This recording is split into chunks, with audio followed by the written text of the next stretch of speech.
Back in full effect, and in this video I'm just going to go over little tips and things that I've learned along my journey on remodeling properties as it pertains to residential, and hopefully you can take some value. Number one, let's start on the exterior. This property actually was previously all white, aluminum windows. So what I did is not only update the windows because it's better insulation on the interior of the house, better, keeps your air conditioned, cool air, sealed. But it just cosmetically looks better. And you may be surprised, it's actually not as expensive if you have the right manufacturer for the windows and installer. It's not as expensive as you may think. And then also the color of the pad, guys. This was an all white house. The stucco was all destroyed. And now, what a little lipstick could do is just incredible, guys. It's just crazy what some lipstick can do to a property.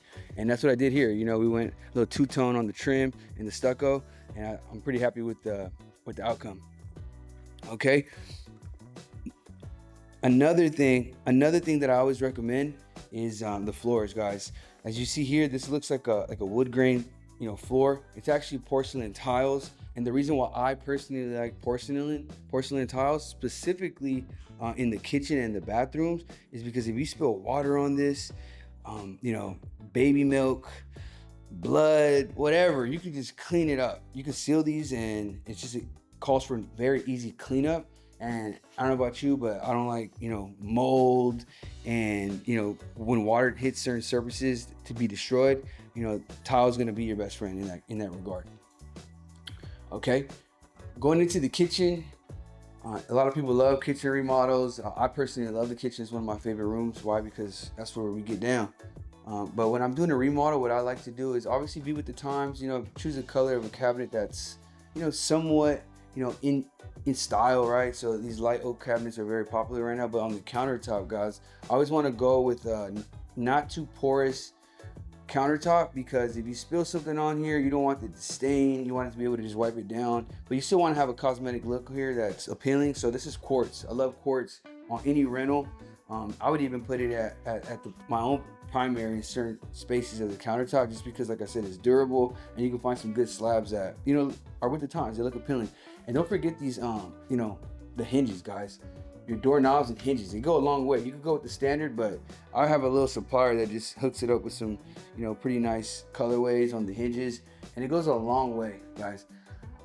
Another thing in the kitchen, guys, make sure you got your exhaust fan, guys. People are probably like over me about saying about the exhaust, but air circulation, you want to get these fumes out of here, guys. You won't even pass an inspection without a damn exhaust vent. So if you're in a pad without one, legally you shouldn't probably be even cooking in there.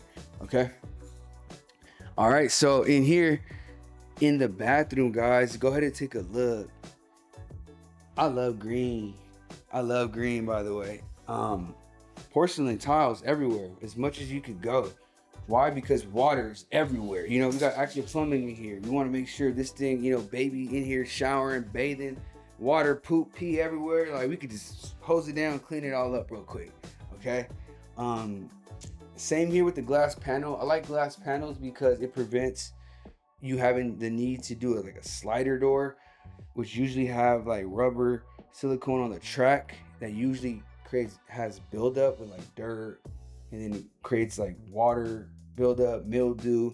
I don't know about you guys, but I've experienced that with the sliders. So to prevent that, glass panel, bolted down, sealed silicone. Water is not going to come out on this side. Obviously, a little water may come out as you come out on this side out of the bath, but you got porcelain tiles. Wipe it down. Have a little mat here. Whatever you got to do. Just waterproof everything, guys. Waterproof, wherever there's water. All right. Bedroom is pretty standard, cookie cutter. Man, this is a big one for me, guys. My dad taught me this. Put a ceiling fan in every room. You can never have too many ceiling fans. Why is that? It circulates air, guys. Like, that's number one. Windows and ceiling fans, guys. Let the natural process of the world, aka the wind, help you out. And what I mean by help you out, it's bring in fresh air and get out not fresh air. Period. It's a little funny room here. Gotta step down, and I'll leave it with this, especially if you're doing remodels for rentals. have some type of laundry.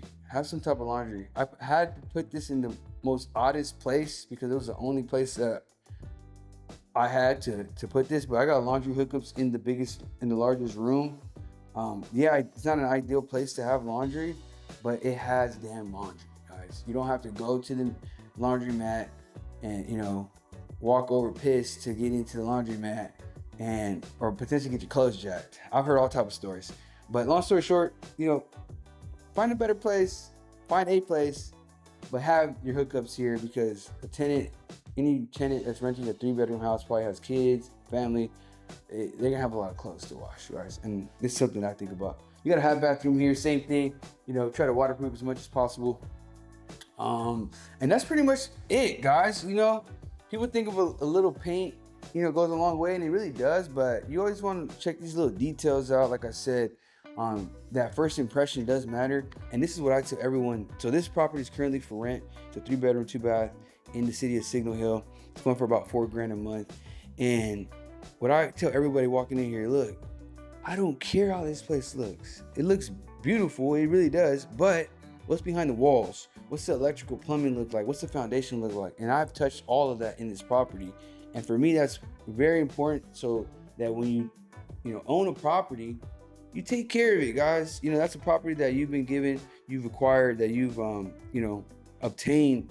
Steward it wisely, you know, make it last, make it a generational asset that's gonna feed you guys long game, and not just have recurring issues over and over again until you bleeding to death financially because you just can't take care of it. It's called a slumlord, by the way. Don't be a slumlord.